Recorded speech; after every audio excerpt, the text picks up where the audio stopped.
Penghapusan 1.900 nama calon penerima bantuan sosial dari pemerintah Kota Makassar dilakukan setelah adanya laporan tentang adanya ketidaksesuaian data calon penerima bansos. Kesalahan data ditemukan umumnya karena nama warga calon penerima bansos telah pindah domisili, meninggal hingga nama ganda. Verifikasi data penerima bansos masih terus dilakukan agar penyaluran bansos warga terdampak COVID-19 di Makassar bisa sesuai target.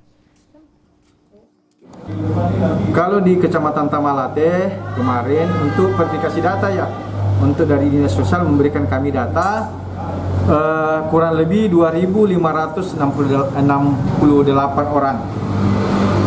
68 orang maksudnya 68 ada kepala keluarga lah. Oh ya.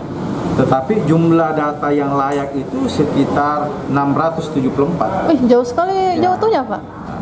Jumlah data yang tidak layak ini 1.912. Jadi ini kita sudah coba verifikasi dengan alasan-alasan yang tadi dari 11 kelurahan ini. Mungkin juga kita juga langsung bertemu dengan yang bersangkutan.